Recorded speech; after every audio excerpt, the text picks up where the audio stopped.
Hello everyone, ఇంకా మున్నార్లో stay చేస్తున్నాం కదా. మార్నింగ్ ఫ్రెష్ అయిపోయి ఇంకా ఒక ప్యాకేజ్ అయితే మాట్లాడుకున్నాం. ట్రిప్ కింద ఒక 10 ప్లేసెస్ ఎన్నో చూపిస్తా అన్నారు.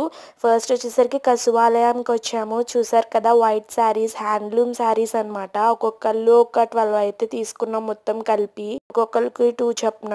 అండ్ కోకోనట్ వాటర్ తాగేసి ఇంకా నెక్స్ట్ ప్లేస్ వచ్చేసరికి రిపిల్ వాటర్ ఫాల్స్ అనమాట. ఇది రిపిల్ వాటర్ ఫాల్స్ చాలా బాగున్నాయి, చాలా పెద్దది, కాకపోతే చాలా కిందకి రావాలి.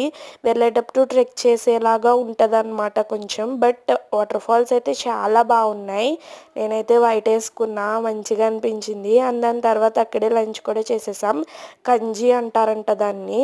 తర్వాత ఆపం తిన్నాను. గంజి అంటే ఏమీ లేదు, మన గంజి నీళ్ళు ఉంటాయి కదా, వాటితోటే ఇస్తారనమాట. బాగానే ఉంది, ఓకే, బట్ మనకైతే చప్పచప్పగా అనిపిస్తుంది. అండ్ దాని నెక్స్ట్ స్పైస్ గార్డెన్కి అయితే వచ్చాము. ఇక్కడ మనకు ఒక గైడ్ అసైన్ చేస్తారు, మన ఏ లాంగ్వేజ్ చెప్తే. మాకు తెలుగు గైడ్ వచ్చారు. మొత్తం అక్కడ ఉన్న ప్లాన్స్, వాటి ఉపయోగాలు మొత్తం చెప్తారనమాట. యాక్చువల్ గా మేము మాట్లాడుకున్న ప్యాకేజ్ ప్రకారం చాక్లెట్ ఫ్యాక్టరీ ఇదే అనమాట. చాలానే ఉంటాయి, బట్ మేము ఇక్కడికి వచ్చాము.